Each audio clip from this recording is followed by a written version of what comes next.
This is John Wynn, and this is the Android Revisited. Let's check it out.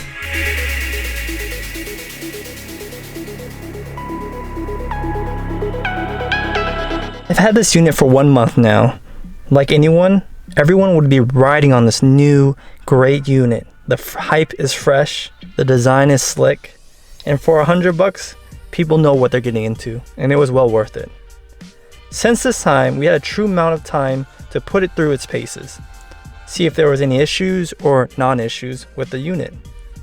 Now, definitely, if you look at it, the heavy impact design was there. A larger, clearer, and great capacitive touchscreen. It's just like your smartphone. And this is going to be a leading tech for a car. Now, moving forward, we're having all these features like the beautiful display, the strong Wi-Fi, the strong Bluetooth, and even great audio. But let's talk about how it's been holding up through the paces of this month.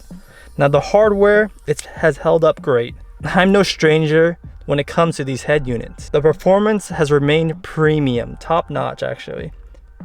You know, like every phone wears out over time and they wear differently. Like I have a Note 8 and there's gonna be certain scratches, some fingerprint reader issues maybe, battery, etc. Dude, these Android head units, how do they wear?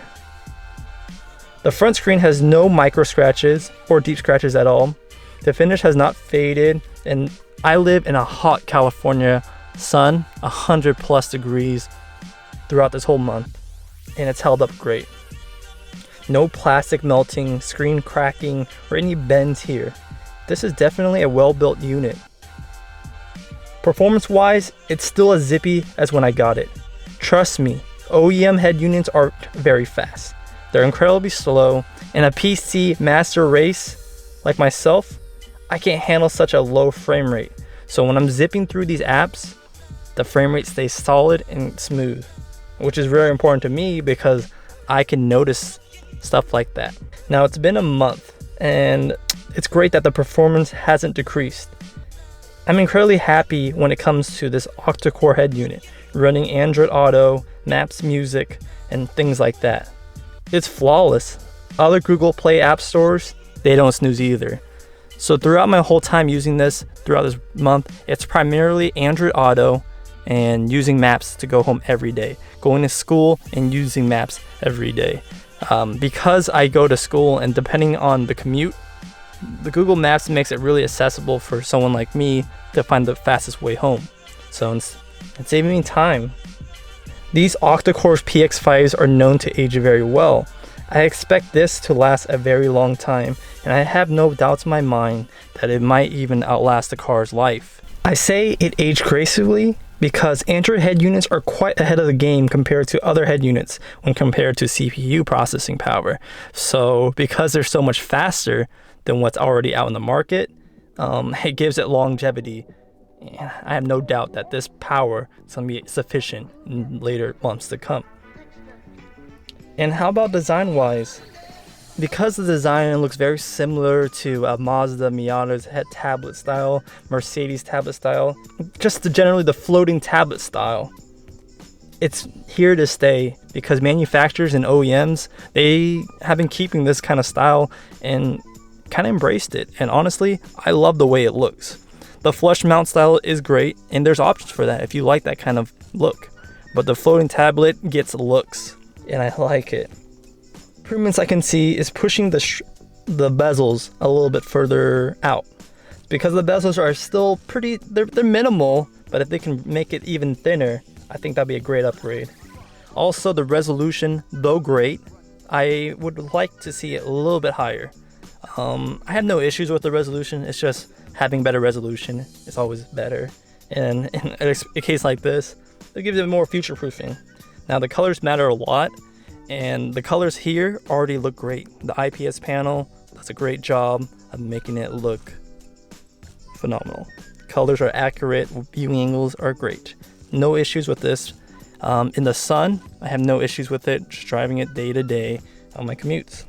And what we have today with the resolution and the colors, it's great. So there's just some small nitpicky things I would prefer them to maybe improve on in the future because Android head units are generally very forward thinking and they upgrade every year. And just giving out my 2 cents. And let's talk about the bad, or let's talk about problems. What are some problems I may have? I actually haven't had any issues with this head unit since I used it. No crashing, no stuttering, not even an app has stopped responding issue. It's been incredible how refined these head units have become over the last 2 years. Now 2 years ago, speaking of which, now these head units weren't the best. They were dual core, they weren't very fast, and they were glitchy as hell, buggy, and yeah, it crashed a lot. So seeing in 2018 how refined the software has caught up, the hardware has improved, reliability isn't an issue anymore. This unit has been more reliable than my OEM unit that is as slow as a Game Boy. Now, how it would be in a year or two, we'll see. But from the month of testing it, it's been great. I'm glad that all these head units have matured so fast within these 2 years, and it's quite incredible how future forward these things are going to be. It's universal with a massive screen. There has to be some cons, right? Now there is some cons with this. It's the vents. From what you can see right here, they get blocked. And that's definitely my biggest gripe with this head unit. It's the most frustrating part of the head unit that I got used to, but it's still a con. I probably won't be the only one complaining about the vents getting blocked, or maybe it's different from your head unit, how something else might be blocked. But maybe in the future, upgrade, make it easier to mount the unit a little bit better, up and down, vertically, horizontally, and stuff like that. It does have tilt, which is nice, but you know, we're talking about what they can improve on. But again, the vents are a big issue for me. It's the biggest annoyance, but it's something I can deal with. Now, because I can deal with it, I learned to embrace it. The screen's so massive that I'm just like, okay, it's worth it. A lot of people who are looking for a universal head unit that got this awesome new form factor, it might potentially block things, like I said, but they're gonna love the 10-inch screen. The user interface, the sound is great and it's upgradable. Now, I got an external DSP unit that has increased the clarity by a lot. I'll make a separate video on that later, but I'll show you where I put the DSP. So there's that little DSP in there and some extra napkins, but my DSP's in there and it's been sounding phenomenal. Also, I would like to show you guys that this thing also has tire pressure monitoring systems, something that the stock unit had, but it's the dumb kind, where it just reports you, hey, one of your tires are low. Here is the TPMS adapter that's hooked up through USB, and I just tuck it into the glove box. The tire pressure monitor system app is right here. It's super clean, and look at that. I have tire pressure readings for each 4 wheels, and each corner has its temperature as well as PSI, which is super awesome. Now, this is what's so great about the Android head unit. It's so modular and upgradable, where you can put OBD2 readers like the Torque app. You can also put like tire pressure monitor systems, dash cams, and so forth. There's a lot of flexibility when it comes to all those features, and it kind of reinvents the wheel, where if you ever do get bored of it, there's all these apps you can change and manipulate depending on how you like it. So it's actually it's gonna outlive your car's life, and you probably won't ever get bored of this head unit. Now the thing is, just like any piece of tech, future generations might be better, because even though this will outlast your car, there are some people who like to upgrade every year. But it's not like you're dropping $1,200 on that new iPhone just to get, I don't know, some kind of gimmicky feature. It's inevitable that technology moves forward, so that much is expected. Now, if you're looking at purchasing a head unit, links down below where to get it. I'll throw in a link of their page if you want a plug-and-play harness, making it super easy to install.